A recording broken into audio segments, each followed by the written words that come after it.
So when you're making your articles, I don't mean that you should just write short crap, but in the beginning, you do want to just put out a lot of content because if you write one a week, it's going to take you a year before you have enough articles to really matter.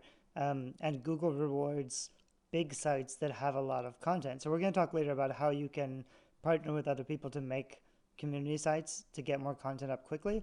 Um, but you should just write a lot of those kind of short little articles first quickly.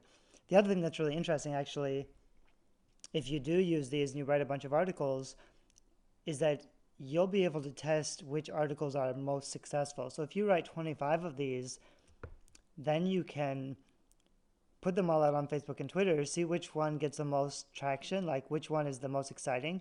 Then you can spend time fixing that one up, making it better, and turning it into an infographic or pictures or something else. And you can even turn it into a PDF and use it as your opt-in, because that's the kind of thing that if your readers really want to know, like the 6 reasons why you should avoid paranormal romance, um, that's an interesting enough topic that if they're on your site and they see that offer, you say sign up to get this special report that tells you the 6 reasons you should never read paranormal romance. That's an enticing offer. It's interesting. It may not be the perfect offer, but it's a lot better than subscribe for updates. So you can think about, if you don't know what your opt-in offer should be, and we'll talk more about opt-in offers, but you can use these articles to test and find one that's really popular and gets a lot of traffic, and then you can use that one as your opt-in offer, as a special bonus. Um, but there's 2 things we need to do to get traffic, which is guest post and reuse content. And the thing is, when you're starting off and you have a new website, it takes a long time to build up trust and content for Google to start sending you traffic. So even if you post these great articles on your website, you're not going to get a lot of natural traffic uh, very soon. So what you want to do is take some of those posts and actually use them as a guest post. So instead of just posting them all on your website, you'll find other blogs in your genre on the internet that will let you put a guest post. And so to do that, you can just go to Google. I'm going to type in young adult paranormal romance. This is just if you want to find the sites. Like you're going to need links from the sites where your readers are actually hanging out. So established sites where the readers that like to read your books are actually visiting because they show up in Google because they have history. That's where you want to put your content. So here's the young adults paranormal romance shelf on Goodreads. There's Amazon Monster Librarian. So if I click on Monster Librarian, even though this doesn't look like a great site, she showed up really fast for paranormal romance. So it would be awesome if I could get a review on this site, or if I could offer a guest post. Here's the author interviews. So you could ask if they would interview you, and they might. They might not, depends. It's interesting. This doesn't look like a very old site. It doesn't look like it has a ton of content, but it's ranking well. So that's kind of, you need to look for what's showing up, because that's what other people are going to find too. Like if they're searching paranormal romance and this is what's showing up, here's School Library Journal. You need to find ways to get on their sites. Or you can earn links from their sites back to your site. So like guest posting is great, but the other interesting thing that I can do, the other interesting thing that I can do is I can write something on my site about, actually I did this recently, about all their sites. So I could go, let me show you marketing for writers. Marketing for writers is something I've been working on for a while, and basically we're just posting a lot of places where you can market your book for each individual genre, which is basically what I was just doing. I was just going to Google and finding the sites that talk about paranormal romance or what shows up so that I can, here's youngadultparanormalromance.com/books, which is pretty awesome. That's actually the official website of one author. Looks like she has a new website there, but this was the old website. And it's cool that she had claimed this website, which is a really good idea, instead of just using her author name, because that way she shows up when people search for paranormal romance. So on Marketing for Writers, we've just been adding these for all the different genres. So if you click on paranormal romance, you come to 100 places to market your paranormal romance book. And this is just a collection of all the blogs and websites that show up pretty quickly when you search for paranormal romance. So those are places you can try to get guest posts. Or, for example, I just wrote this post and I talked about all of their sites. This isn't a very good list. If I really wanted to get backlinks, I would want to add a picture of the site and I'd want to give a description of the site so that I'm really providing more value than just this link. But then I could email all of these sites and say, hey, I just wrote an article from my blog and I mentioned your site, please share it. And a lot of them actually will, and some of them will link back to you. Another easy thing to do is say, like, my top 25 best favorite blogs about paranormal romance, and then write the article, say why you like them, and kind of just praising them. So basically, you're just using your blog and saying, these are sites I really like, that I think are awesome, that have been really helpful for me. If you tell them about your article, there's a good chance they'll share it or they'll link back to your article. So you're earning links back from their site, even if they don't allow guest posts or they don't do author interviews. You kind of want to give them a reason to link to you, and the easiest way to do that is just to talk about them. Because if you're talking about them and marketing their website, that's an easy thing for them to say, well, like, thanks, you did a really good job promoting me, so I'll share the link for you. Also, we'll talk more about guest posting later. You'll have to find sites that allow guest posting, and you'll have to be kind of creative. So for example, if you're writing paranormal romance, you don't have to write guest posts about paranormal romance. You may know a lot about publishing or writing. So maybe you find some big writing blogs and you write something like 6 ways to improve your paranormal romance relationships so that they appeal to teenage readers, or something really specific.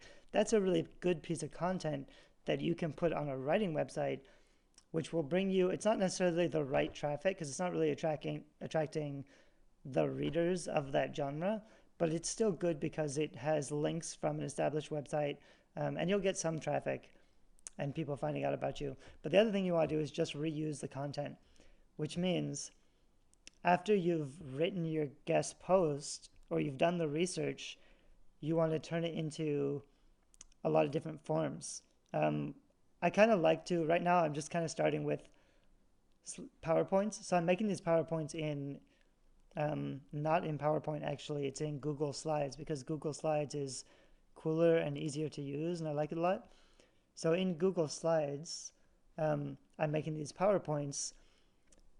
I would have probably, like, I would organize my notes first. That's what I did. So you could write all this stuff down as a really meaty blog post, but then you turn the information in your blog post into a PowerPoint because it looks a lot nicer, and you add some pictures because people like pictures.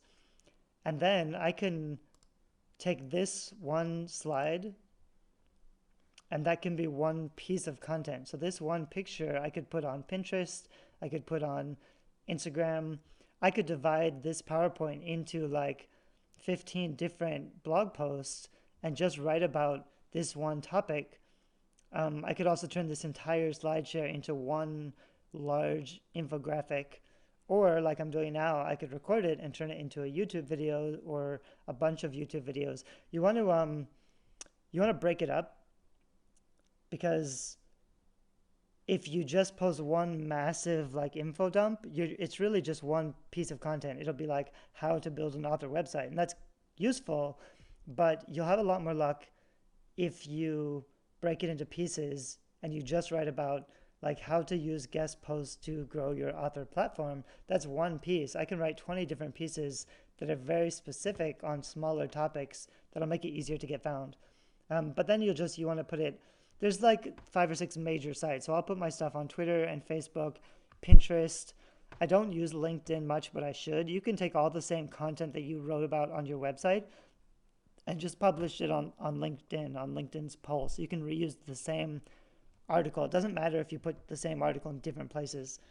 But I can also put it on YouTube. I can put it out on, I forget the other really big one, Medium. Medium is a good place for posting because you don't have to get approval. You can just post whatever you want. So you just you research one good piece of content and then you break it up and put it out in different places. So for example, one of the things I'm working on right now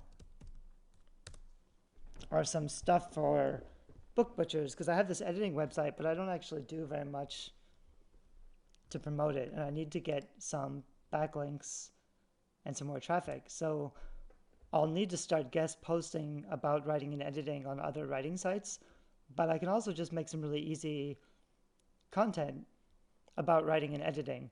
So the pieces of content, and I want to think of like really big evergreen content. So I'm going to research stuff like 25 famous books that got rejected by publishers, or 25 famous literary books that really needed an editor and never got one, or just something like that, where I can write really long posts about famous authors that really appeal to writers and editors and authors, and that people are going to share. Because if I turn that into an infographic with pictures and quotes and pictures of all the famous authors, that's a really exceptional piece of content that people will link to for a long time. There was somebody shared with me something earlier, but I don't remember what it was. I probably can't find it. No, there was somebody did something similar. They had a little editing website. It was a brand new website. So instead of doing any marketing, they just did something like that. They were like, something like, oh, it was easy. It was just, can you guess these famous books? And it just had like a few sentences from a book, and then it was a multiple choice question to see if you could guess the book that sentence came from about famous books. So that's just an interesting piece of content that writers like, that people will share. So then he just emailed a lot of writing sites and said, hey, I made this piece of content. Will you share it? And he got a lot. Like, that's how you get links. It's by thinking, what things can you write about that are really interesting. Another thing you can do for fiction, I just made something, but I don't have it here. I basically, because I'm writing a mermaid book, I just got a really beautiful picture of a mermaid. I could actually do this. I could have like 50 different mermaid pictures. I have mermaid pictures somewhere. Down here maybe.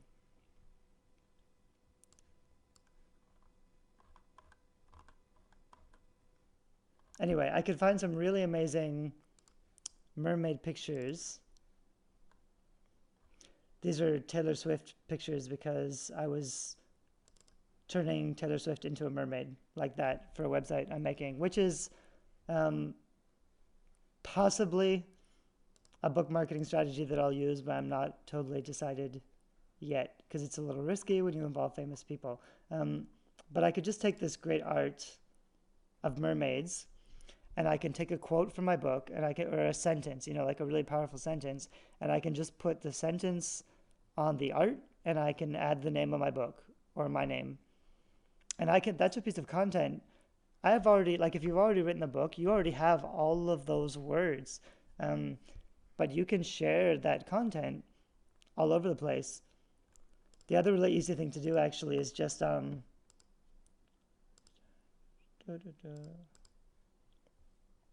excuse me for my bad language. I swear a lot in my writing. So here's something I was going to use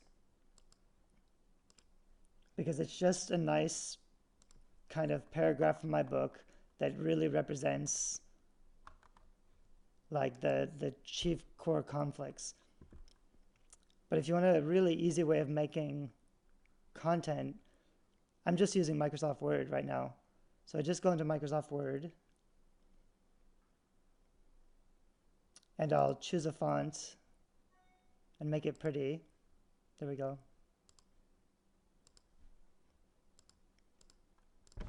So I could just do this and then take a picture of my screen like this, and that could be a piece of content. It's a picture image, but that's a piece of content I could put on Twitter, I could put on Pinterest. So all I'm doing is featuring the writing that I've already made. And I'll just want to add, you know, Shearwater by Derek Murphy at the bottom.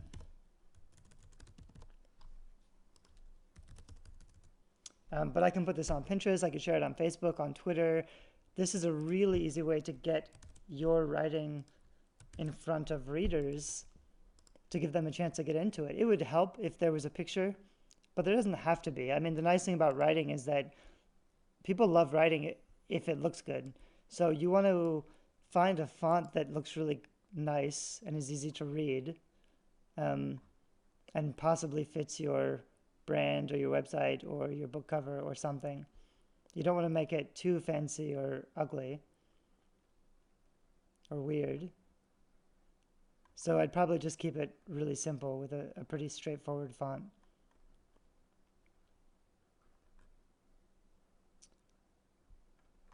But anyway, I mean, once you start designing like this is something you could do, you know, in an hour. You could make at least 20 of these. That's kind of nice if you want to use some script fonts, but you want to make something that's not too messy. But something like this might actually work pretty well because it's pretty, so a lot of people will wonder. It's a little hard to read. I don't know, that's a little risky.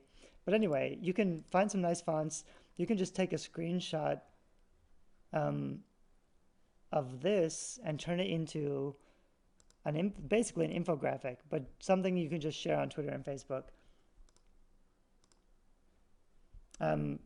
So that's something you want to do with your novels. You'd make like 25 of those for every novel, and then you'd make an article. So you'd post on your blog, you know, here are 25 of my favorite quotes from my first novel. Please share them if you like them, and then put your Pinterest buttons or whatever to make it really easy for them to share those pictures. But that's a great piece of content that you can make that's just featuring your writing. I'm going to stop the video here, and then we're going to talk about doing favors for other authors to make more content.